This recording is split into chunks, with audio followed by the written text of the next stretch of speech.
Good afternoon, Katharina. Hello, good afternoon. Hello, good afternoon. Katharina, well, I found her on Twitter, and I call her the social queen of the queen of working out loud is Robert Bosch. We can learn a lot from Katharina because she has been working on the promotion of social and working out loud since a lot of years. And in fact, she started at Robert Bosch on that topic in 2011 already. So I prepared a lot of questions for Katharina because I am convinced that we really can learn a lot of her expertise. So first question, Katharina, I think we can say that social technologies and working out loud, being present on social within the company and outside the company is really a success in your company. But could you give me some numbers about that? How can you say that social is really a success in Robert Bosch? So this is a very personal impression. I guess social is that successful because we started in 2012 introducing a digital collaboration platform called Bosch Connect.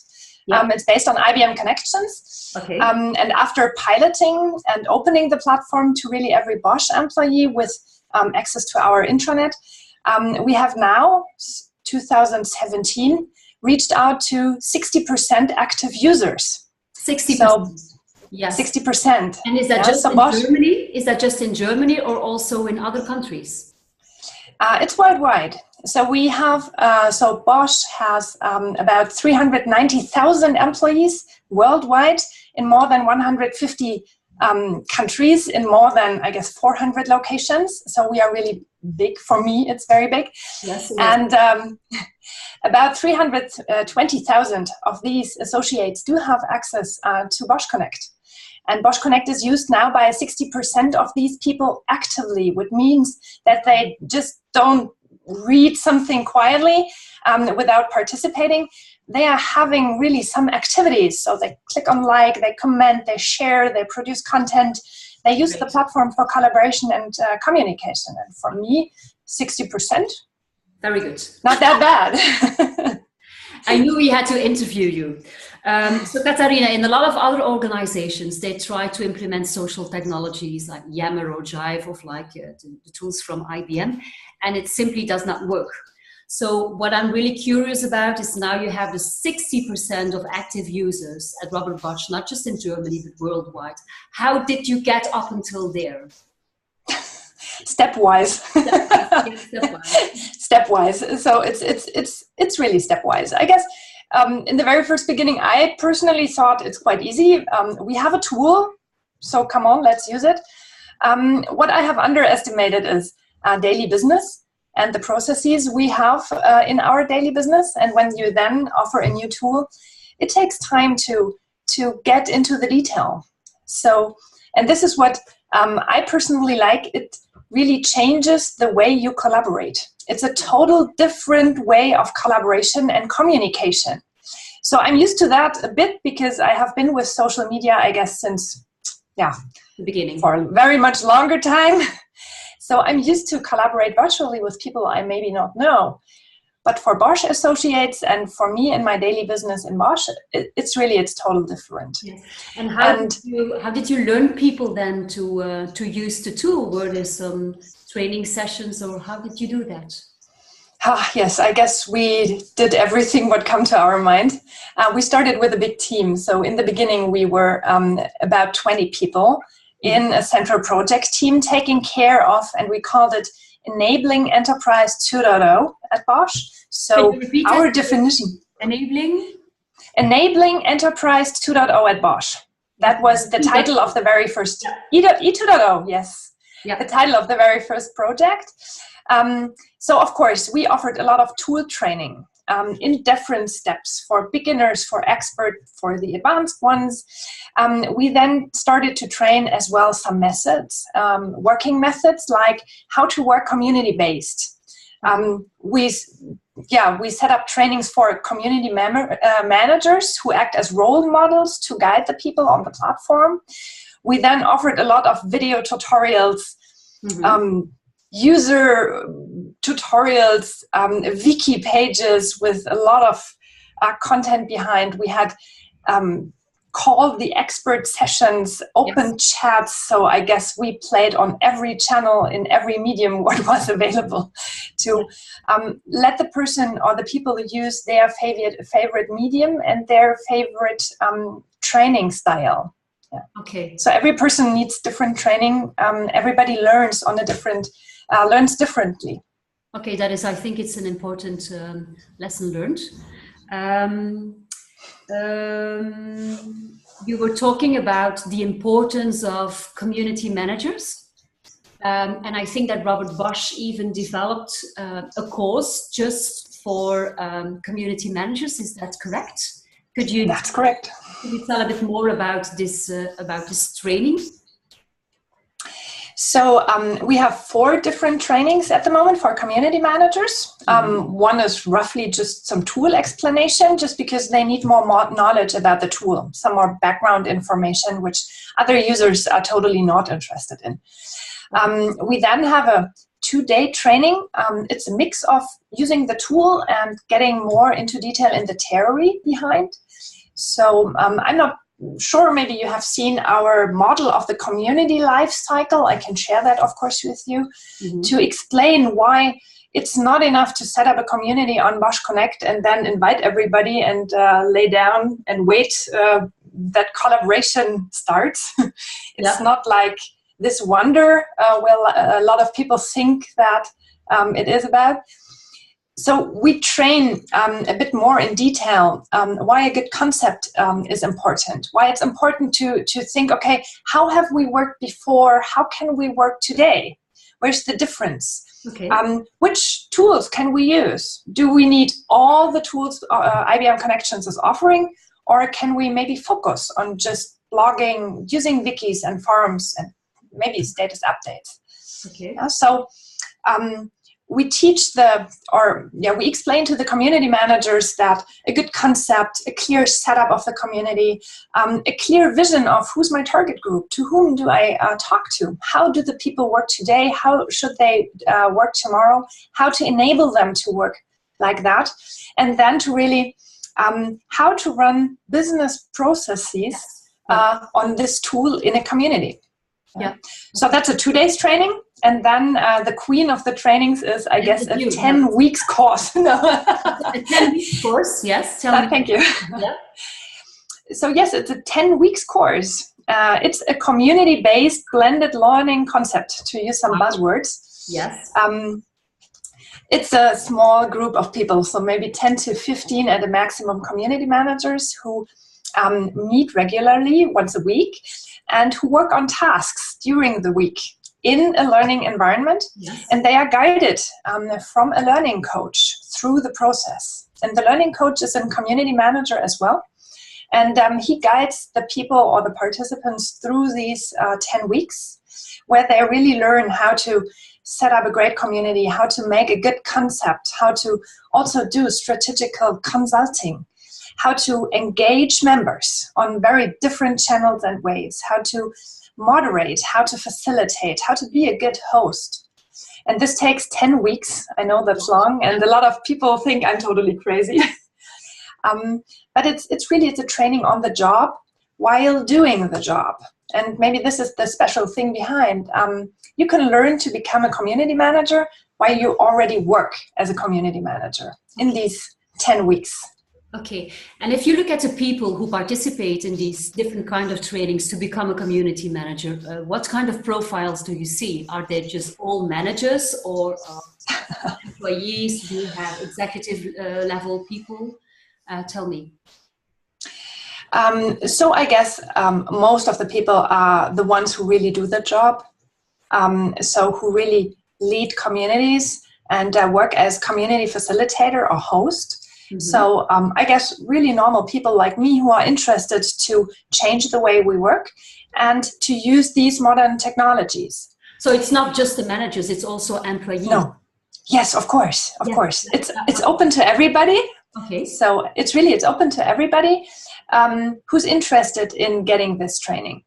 And I have asked two former managers I know to participate there as well, because I had the idea that if they get this kind of training, they will not only be great community managers, but they will become great virtual team leaders as well. Yeah, it's true. So that was the idea, why it's open to everybody. So you can learn different things. You, of course, learn operatively how to run a community and how to set it up, how to consult, maybe in your business unit, setting up new strategic relevant topics in a community.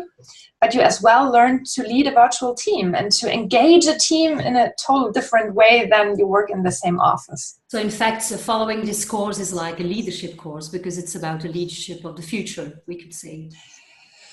It can be like that. I hope it is like that. Maybe it's not communicated that much like that. Okay. Another question that I had for you is, do you have the full support of the executive level? And how do they show their support? So I'm very happy to be with Bosch at the moment. Since the very first beginning, we had the full support of our board of management, and one person out of the board, he took over the responsibility for us as a project team and for the topic itself. So since the very first beginning, we were directly collaborating. I don't want to say reporting to. It was a kind of collaboration directly with one representative of the board of managers. And this is ongoing since today. Great. So end of the year, our project ends now. It comes to an end. And even with one of the board members, we will do a lesson learned workshop for ending our project. Okay. Yeah. And even now with this Working Out Loud initiative, I'm happy to again have another member of the board, our industrial director, being the sponsor for this Working Out Loud initiative. So you are really like in an ideal situation. I think a lot of people who want to promote social dream of your situation at Robert Bosch. I've read on social media that you're also working together with other organizations like Daimler and Siemens. To spread the good message of social. Was that a deliberate choice, or did these people come to you, or how did it work out? Oh, there are different approaches with that. So I personally believe that we are all in the same boat. We all have the same questions. We all have similar tools in use. We all struggle with enabling the people.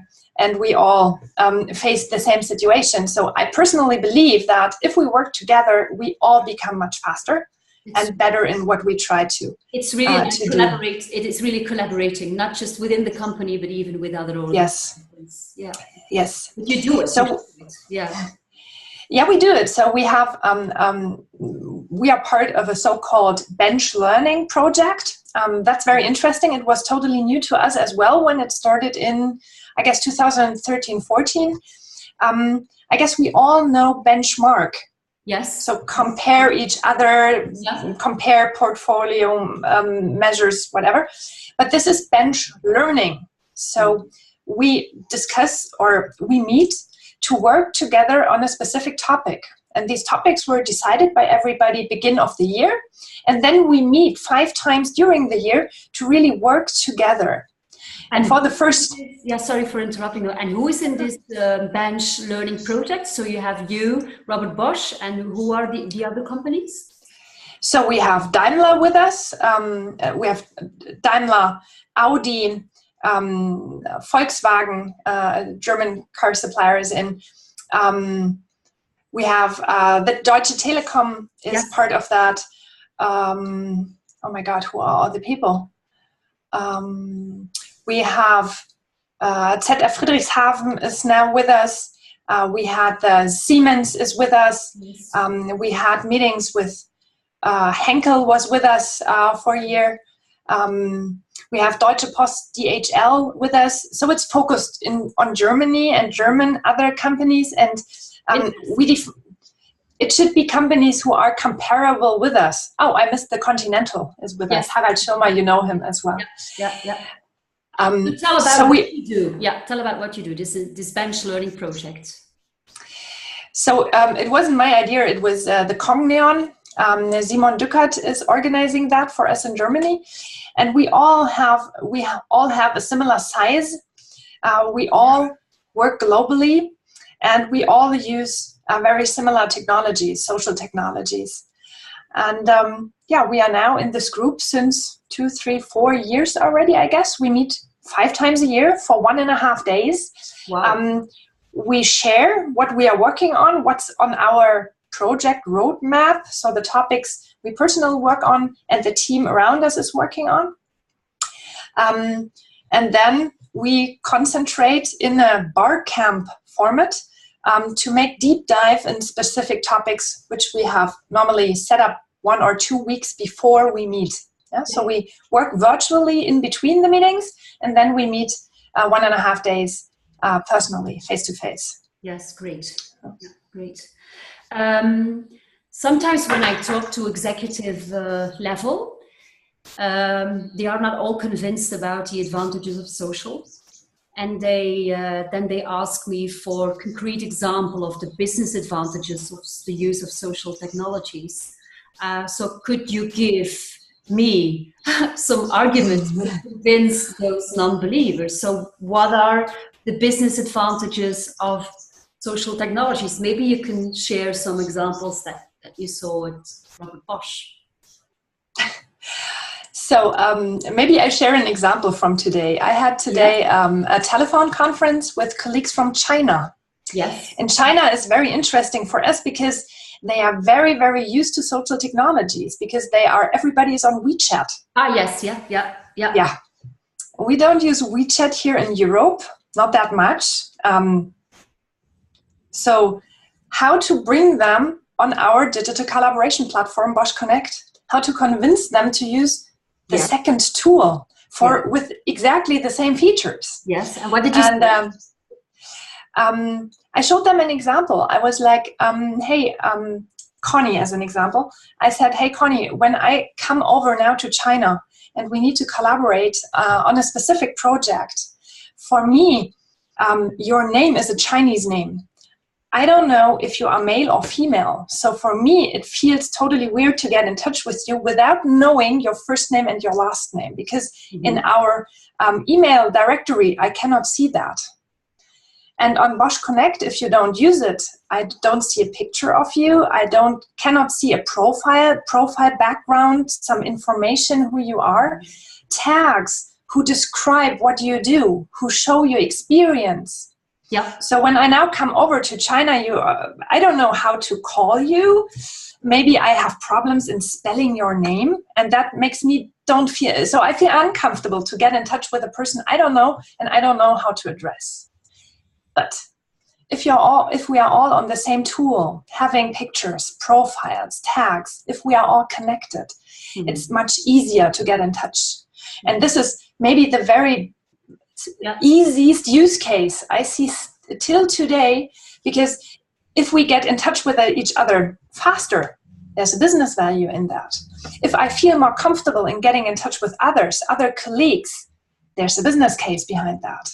If I see pictures of people I collaborate with, I can easily build up trust.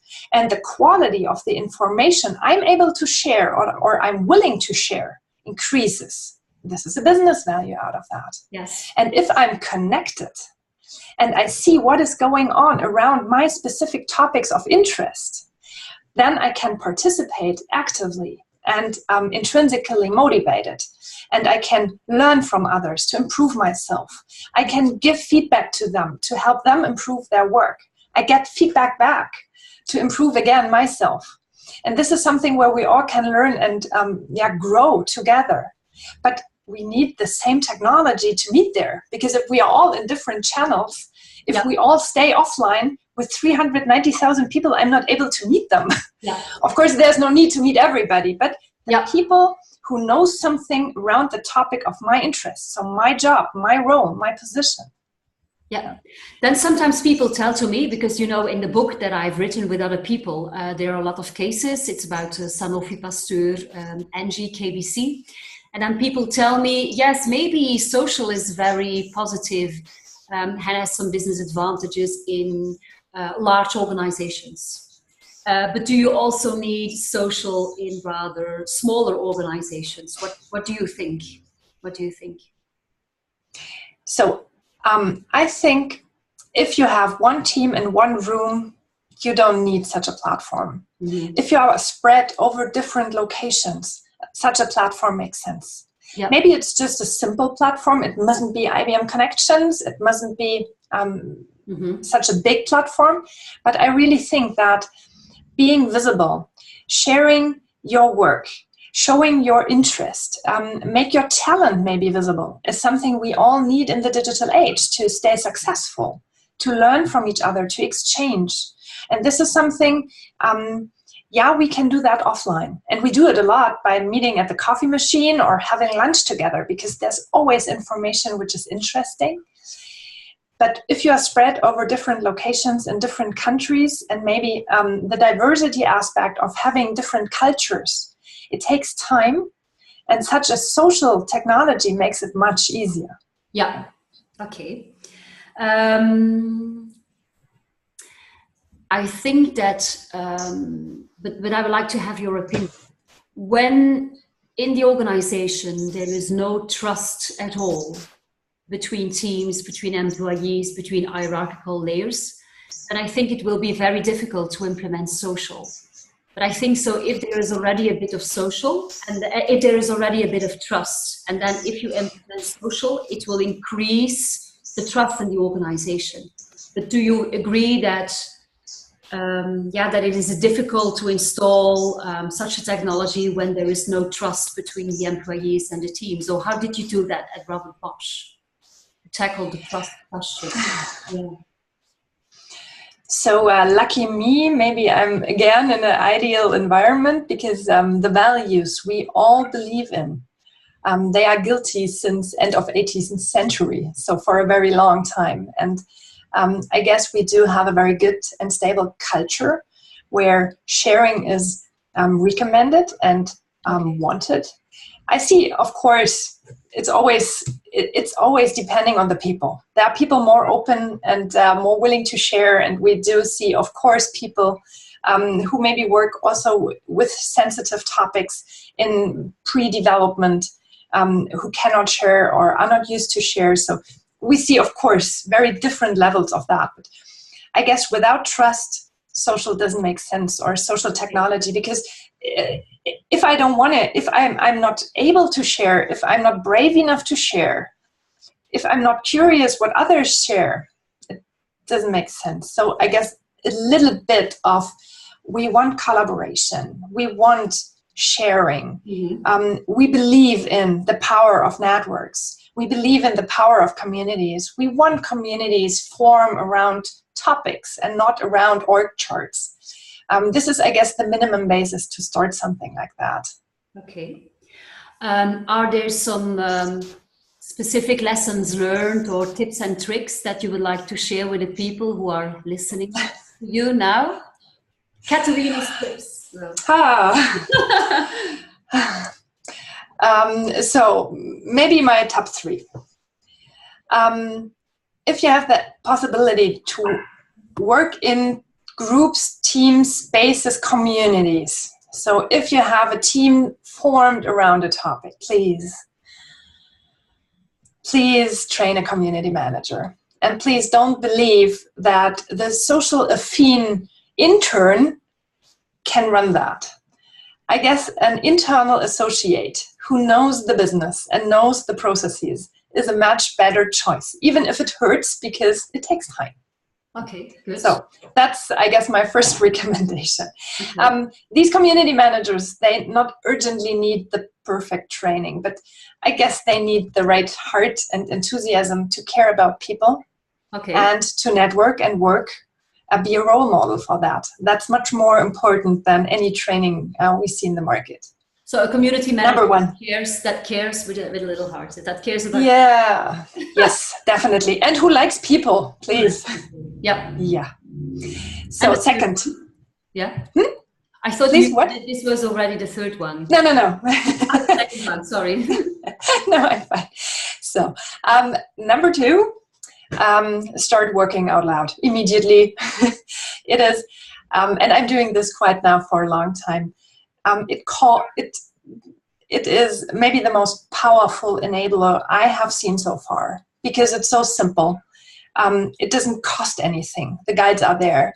just do it. And take care of an environment where the people are able to do that, and take this 1 hour a week to participate in a working out loud circle. Yeah. This is really my pro tip number 2, because it's just amazing to see what is going on when you start working out loud and doing this really in a structured way, available for all associates. For those who do not know Working Out Loud circles, it's a kind of a methodology that you can find in John Stepper's book. So John Stepper, he wrote a book, it was published in May 2015, and the title is Working Out Loud. And so the methodology of this Working Out Loud circle, you find it in the book. And even he has an internet site, he has a website where you can find a lot of information. Yeah. And so the third tip, Katharina. So the third tip is stay curious every day. Okay. Don't take too much personal. Change and guiding people through change, or make change happen, or whatever aspect you think of, change is really difficult. I see this on my own every day. But what really helps me is staying curious about people, curious about topics, curious about what is behind the scenes, what is going on there. And I'm sure you will get a lot of energy out of curiosity. That's my number 3. I think that is a really beautiful quote to end with. Katharina, I would like to thank you for your time. I can see in your eyes that you are really happy to work at Robert Bosch. And maybe you are in the ideal situation, and maybe other people will be very jealous about you. But yes, I'd like to tell you that you have to keep up the good work. And maybe another time we will have another interview about other topics related to social, etc. So thank you very much for your time. Thanks for inviting me. It was really fun to do that. Okay. Thank you. Bye-bye, Katharina. See you next time. Bye. Bye. Yeah, same. Bye.